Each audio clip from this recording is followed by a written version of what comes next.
Part V of A Philosophical Inquiry into the Origin of our Ideas of the Sublime and the Beautiful, by Edmund Burke. This recording is in the public domain. A Philosophical Inquiry into the Origin of our Ideas of the Sublime and the Beautiful, by Edmund Burke. Part V, Section 1, Of Words. Natural objects affect us by the laws of that connection which Providence has established between certain motions and configurations of bodies, and certain consequent feelings in our mind. Painting affects in the same manner, but with the superadded pleasure of imitation. Architecture affects by the laws of nature and the law of reason, from which latter result the rules of proportion, which make a work to be praised or censured, in the whole or in some part, when the end for which it was designed is or is not properly answered. But as to words, they seem to me to affect us in a manner very different from that in which we are affected by natural objects, or by painting or architecture. Yet words have as considerable a share in exciting ideas of beauty and of the sublime as many of those, and sometimes a much greater than any of them.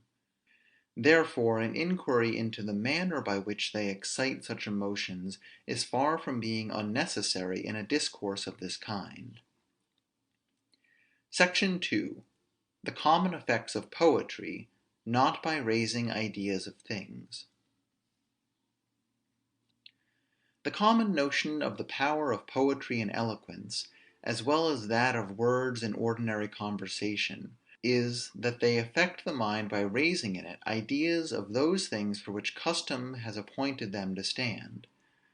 To examine the truth of this notion, it may be requisite to observe that words may be divided into three sorts. The first are such as represent many simple ideas united by nature, to form some one determinate composition, as man, horse, tree, castle, etc. These I call aggregate words. The second are they that stand for one simple idea of such compositions, and no more, as red, blue, round, square, and the like. These I call simple abstract words. The third are those which are formed by a union, an arbitrary union of both the others, and of the various relations between them in greater or lesser degrees of complexity, as virtue, honor, persuasion, magistrate, and the like. These I call compound abstract words. Words, I am sensible, are capable of being classed into more curious distinctions, but these seem to be natural and enough for our purpose; and they are disposed in that order in which they are commonly taught, and in which the mind gets the ideas they are substituted for. I shall begin with the third sort of words, compound abstracts, such as virtue, honor, persuasion, docility. Of these I am convinced, that whatever power they may have on the passions, they do not derive it from any representation raised in the mind of the things for which they stand. As compositions, they are not real essences, and hardly cause, I think, any real ideas. Nobody, I believe, immediately on hearing the sounds virtue, liberty, or honor, conceives any precise notions of the particular modes of action and thinking, together with the mixed and simple ideas, and the several relations of them, for which these words are substituted; neither has he any general idea compounded of them, for if he had, then some of those particular ones, though indistinct perhaps, and confused, might come soon to be perceived. But this, I take it, is hardly ever the case. For put yourself upon analyzing one of these words, and you must reduce it from one set of general words to another, and then into the simple abstracts and aggregates, in a much longer series than may be at first imagined, before any real idea emerges to light, before you come to discover anything like the first principles of such compositions. And when you have made such a discovery of the original ideas, the effect of the composition is utterly lost.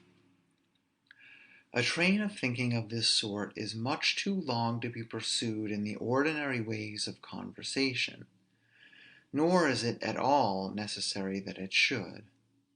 Such words are in reality but mere sounds, but they are sounds which, being used on particular occasions, wherein we receive some good, or suffer some evil, or see others affected with good or evil, or which we hear applied to other interesting things or events, and being applied in such a variety of cases that we know readily by habit to what things they belong, they produce in the mind, whenever they are afterwards mentioned, effects similar to those of their occasions. The sounds being often used without reference to any particular occasion, and carrying still their first impressions, they at last utterly lose their connection with the particular occasions that gave rise to them; yet the sound, without any annexed notion, continues to operate as before. SECTION 3. General words before ideas. Mr. Locke has somewhere observed with his usual sagacity, that most general words, those belonging to virtue and vice, good and evil especially, are taught before the particular modes of action to which they belong are presented to the mind, and with them the love of the one and the abhorrence of the other. For the minds of children are so ductile, that a nurse or any person about a child, by seeming pleased or displeased with anything, or even any word, may give the disposition of the child a similar turn; when afterwards the several occurrences in life come to be applied to these words, and that which is pleasant often appears under the name of evil, and what is disagreeable to nature is called good and virtuous, a strange confusion of ideas and affections arises in the minds of many, and an appearance of no small contradiction between their notions and their actions. There are many who love virtue and who detest vice, and this not from hypocrisy or affectation, who notwithstanding very frequently act ill and wickedly in particulars, without the least remorse, because these particular occasions never came into view, when the passions on the side of virtue were so warmly affected by certain words heated originally by the breath of others; and for this reason it is hard to repeat certain sets of words, though owned by themselves unoperative, without being in some degree affected, especially if a warm and affecting tone of voice accompanies them; as suppose, wise, valiant, generous, good, and great. These words, by having no application, ought to be unoperative; but when these words commonly sacred to great occasions are used, we are affected by them even without the occasions. When words which have been generally so applied are put together without any rational view, or in such a manner that they do not rightly agree with each other, the style is called bombast; and it requires in several cases much good sense and experience to be guarded against the force of such language; for when propriety is neglected, a greater number of these affecting words may be taken into the service, and a greater variety may be indulged in combining them. SECTION 4. The effect of words. If words have all their possible extent of power, three effects arise in the mind of the hearer. The first is the sound; the second, the picture, or representation of the thing signified by the sound; the third is the affection of the soul produced by one or both of the foregoing. Compounded abstract words, of which we have been speaking, honor, justice, liberty, and the like, produce the first and the last of these effects, but not the second. Simple abstracts are used to signify some one simple idea, without much adverting to others, which may chance to attend it, as blue, green, hot, cold, and the like. These are capable of affecting all three of the purposes of words, as the aggregate words man, castle, horse, etc., are in a yet higher degree.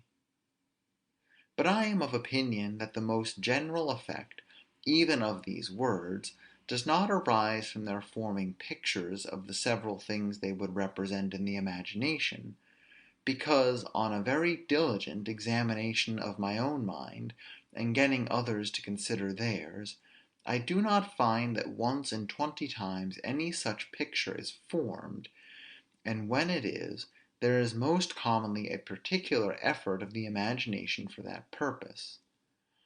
But the aggregate words operate, as I said of the compound abstracts, not by presenting any image to the mind, but by having from use the same effect on being mentioned, that their original has when it is seen. Suppose we were to read a passage to this effect: "The river Danube rises in a moist and mountainous soil in the heart of Germany, where, winding to and fro, it waters several principalities, until, turning into Austria, and laving the walls of Vienna, it passes into Hungary. There, with a vast flood, augmented by the Save and the Drave, it quits Christendom, and rolling through the barbarous countries which border on Tartary, it enters by many mouths in the Black Sea." In this description many things are mentioned, as mountains, rivers, cities, the sea, etc. But let anybody examine himself, and see whether he has had impressed on his imagination any pictures of a river, mountain, watery soil, Germany, etc. Indeed, it is impossible, in the rapidity and quick succession of words in conversation, to have ideas both of the sound of the word and of the thing represented.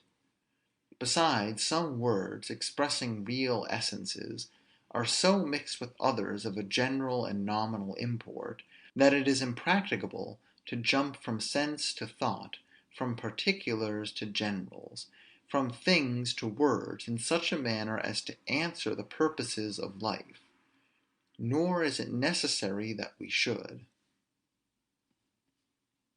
SECTION V. EXAMPLES that words may affect without raising images. I find it very hard to persuade several, that their passions are affected by words from whence they have no ideas; and yet harder to convince them that in the ordinary course of conversation we are sufficiently understood without raising any images of the things concerning which we speak. It seems to be an odd subject of dispute with any man, whether he has ideas in his mind or not. Of this, at first view, every man, in his own forum, ought to judge without appeal. But, strange as it may appear, we are often at a loss to know what ideas we have of things, or whether we have any ideas at all upon some subjects. It even requires a good deal of attention to be thoroughly satisfied on this head. Since I wrote these papers, I found two very striking instances of the possibility there is, that a man may hear words without having any idea of the things which they represent, and yet afterwards be capable of returning them to others, combined in a new way, and with great propriety, energy, and instruction. The first instance is that of Mr. Blacklock, a poet blind from his birth. Few men blessed with the most perfect sight can describe visual objects with more spirit and justness than this blind man, which cannot possibly be attributed to his having a clearer conception of the things he describes than is common to other persons. Mr. Spence, in an elegant preface which he has written to the works of this poet, reasons very ingeniously, and, I imagine, for the most part, very rightly, upon the cause of this extraordinary phenomenon. But I cannot altogether agree with him, that some improprieties in language and thought, which occur in these poems, have arisen from the blind poet's imperfect conception of visual objects, since such improprieties, and much greater, may be found in writers even of a higher class than Mr. Blacklock, and who, notwithstanding, possess the faculty of seeing in its full perfection. Here is a poet doubtless as much affected by his own descriptions as any that reads them can be; and yet he is affected with this strong enthusiasm by things of which he neither has, nor can possibly have, any idea further than that of a bare sound. And why may not those who read his works be affected in the same manner that he was, with as little of any real ideas of the things described? The second instance is of Mr. Saunderson, professor of mathematics in the University of Cambridge. This learned man had acquired great knowledge in natural philosophy, in astronomy, and whatever sciences depend upon mathematical skill. What was most extraordinary, and the most to my purpose, he gave excellent lectures upon light and colors; and this man taught others the theory of those ideas which they had, and which he himself undoubtedly had not. But it is probable that the words red, blue, green, answered to him as well as the ideas of the colors themselves; for the ideas of greater or lesser degrees of refrangibility being applied to these words, and the blind man being instructed in what other respects they were found to agree or to disagree, it was as easy for him to reason upon the words, as if he had been fully master of the ideas. Indeed, it must be owned, he could make no new discoveries in the way of experiment. He did nothing but what we do every day in common discourse. When I wrote this last sentence, and used the words every day and common discourse, I had no images in my mind of any succession of time, nor of men in conference with each other; nor do I imagine that the reader will have had any such ideas on reading it. Neither when I spoke of red or blue and green, as well as of refrangibility, had I these several colors, or the rays of light passing into a different medium, and there diverted from their course, painted before me in the way of images. I know very well that the mind possesses a faculty of raising such images at pleasure; but then an act of the will is necessary to this; and in ordinary conversation or reading, it is very rarely that any image at all is excited in the mind. If I say, I shall go to Italy next summer, I am well understood; yet I believe nobody has by this painted in his imagination the exact figure of the speaker passing by land or water, or both, sometimes on horseback, sometimes in a carriage, with all the particulars of the journey. Still less has he any idea of Italy, the country to which I propose to go; or of the greenness of the fields, the ripening of the fruits, and the warmth of the air, with the change to this from a different season, which are the ideas for which the word summer is substituted; but least of all has he any image from the word next; for this word stands for the idea of many summers with the exclusion of all but one; and surely the man who says next summer has no images of such a succession, and such an exclusion. In short, it is not only of those ideas which are commonly called abstract, and of which no image at all can be formed, but even of particular real beings, that we converse without having any idea of them excited in the imagination, as will certainly appear on a diligent examination of our own minds. Indeed, so little does poetry depend for its effect on the power of raising sensible images, that I am convinced it would lose a very considerable part of its energy, if this were the necessary result of all description. because that union of affecting words, which is the most powerful of all poetical instruments, would frequently lose its force along with its propriety and consistency, if the sensible images were always excited.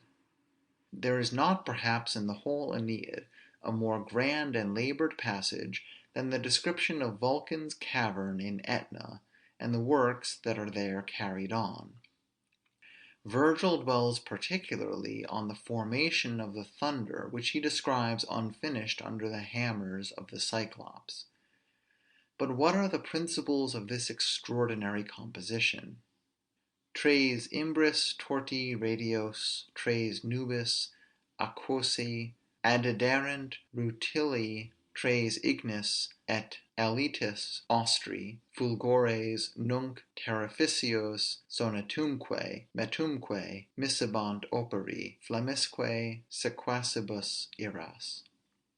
This seems to me admirably sublime. Yet if we attend coolly to the kind of sensible images which a combination of ideas of this sort must form, the chimeras of madmen cannot appear more wild and absurd than such a picture. 3 rays of twisted showers, 3 of watery clouds, 3 of fire, and 3 of the winged south wind. Then mixed they in the work terrific lightnings, and sound, and fear, and anger, with pursuing flames. This strange composition is formed into a gross body. It is hammered by the Cyclops. It is in part polished, and partly continues rough. The truth is, if poetry gives us a noble assemblage of words corresponding to many noble ideas, which are connected by circumstances of time or place, or related to each other as cause and effect, or associated in any natural way, they may be moulded together in any form, and perfectly answer their end. The picturesque connection is not demanded, because no real picture is formed. Nor is the effect of the description at all the less upon this account. What is said of Helen by Priam and the old men of his council is generally thought to give us the highest possible idea of that fatal beauty.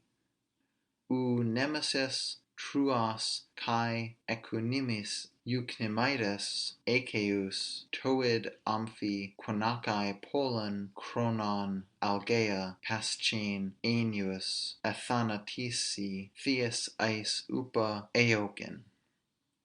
They cried, no wonder such celestial charms for 9 long years have set the world in arms. What winning graces, what majestic mien! She moves a goddess, and she looks a queen.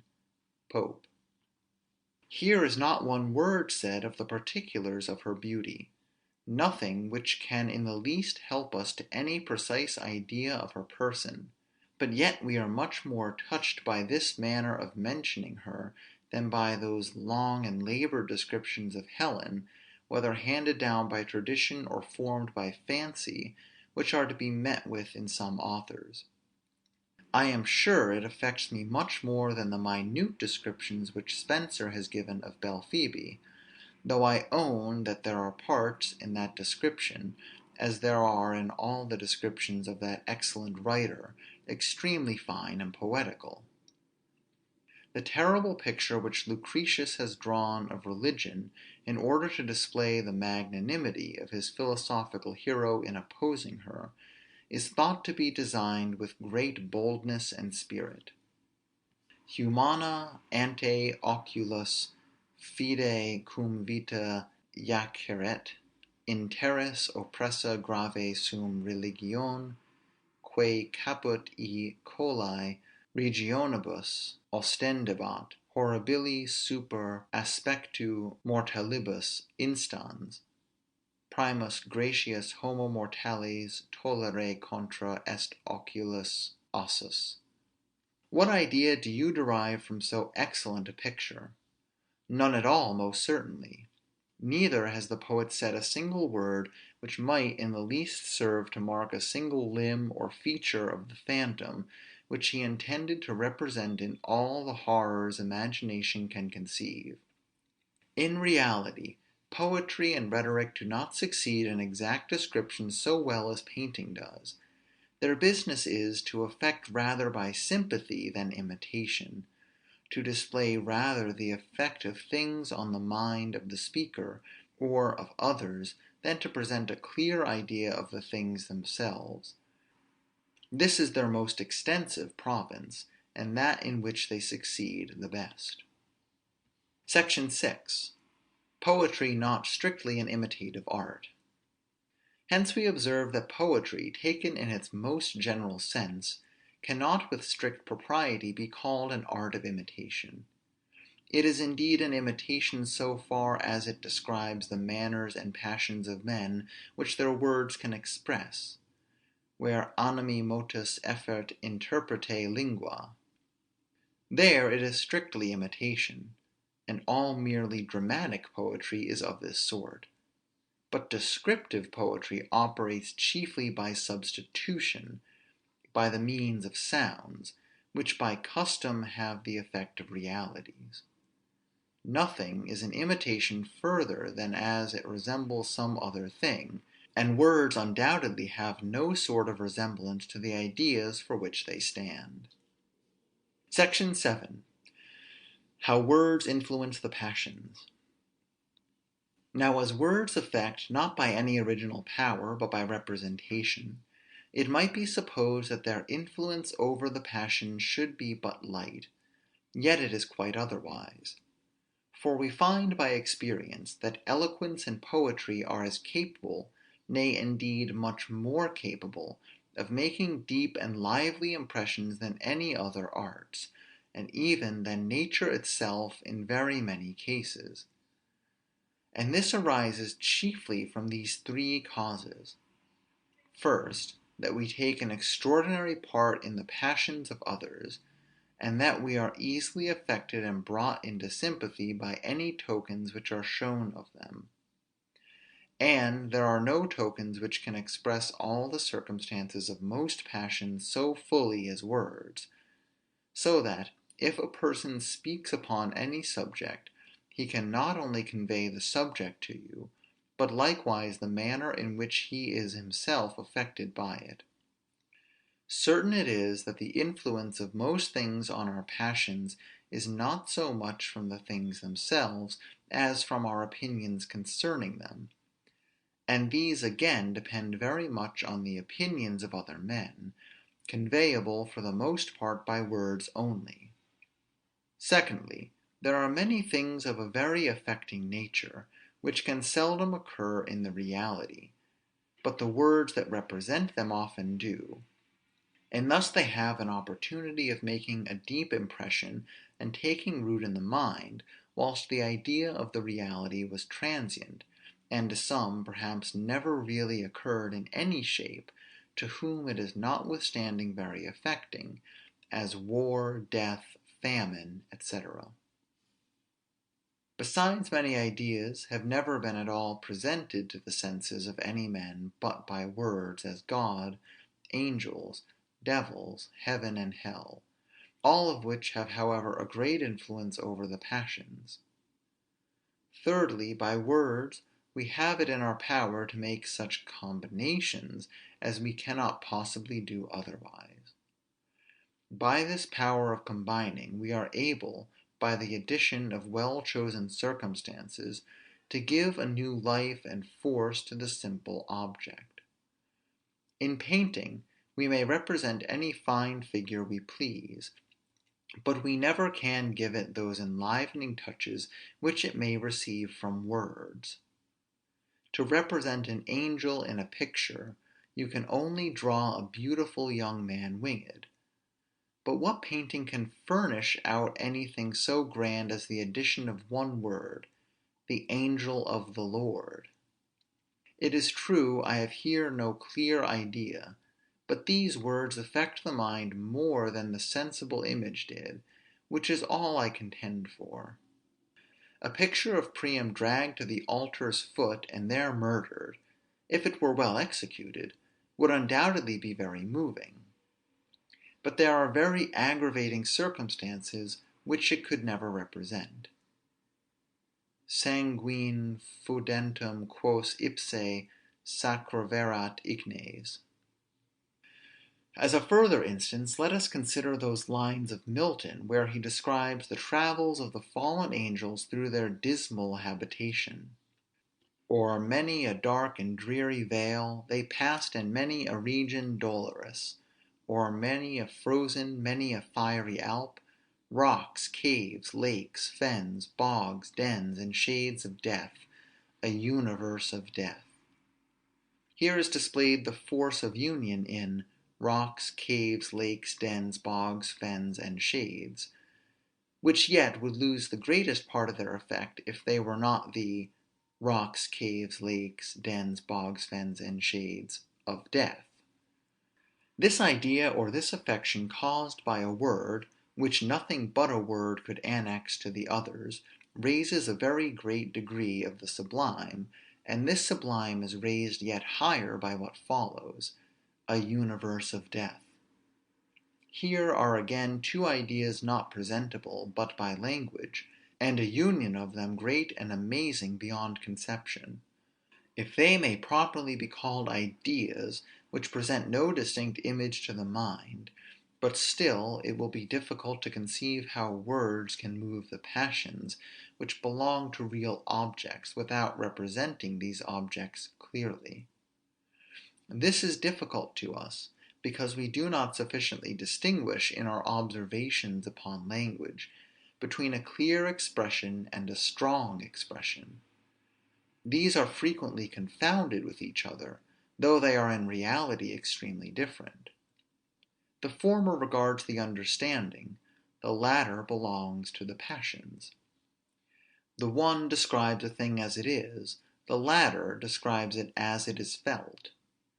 Now as there is a moving tone of voice, an impassioned countenance, an agitated gesture, which affect independently of the things about which they are exerted, so there are words and certain dispositions of words, which being peculiarly devoted to passionate subjects, and always used by those who are under the influence of any passion, touch and move us more than those which far more clearly and distinctly express the subject matter. We yield to sympathy what we refuse to description. The truth is, all verbal description merely as naked description, though never so exact, conveys so poor and insufficient an idea of the thing described, that it could scarcely have the smallest effect if the speaker did not call in to his aid those modes of speech that mark a strong and lively feeling in himself. Then, by the contagion of our passions, we catch a fire already kindled in another, which probably might never have been struck out by the object described. Words, by strongly conveying the passions by those means which we have already mentioned, fully compensate for their weakness in other respects. It may be observed that very polished languages, and such as are praised for their superior clearness and perspicuity, are generally deficient in strength. The French language has that perfection and that defect; whereas the Oriental tongues, and in general the languages of most unpolished people, have a great force and energy of expression, and this is but natural.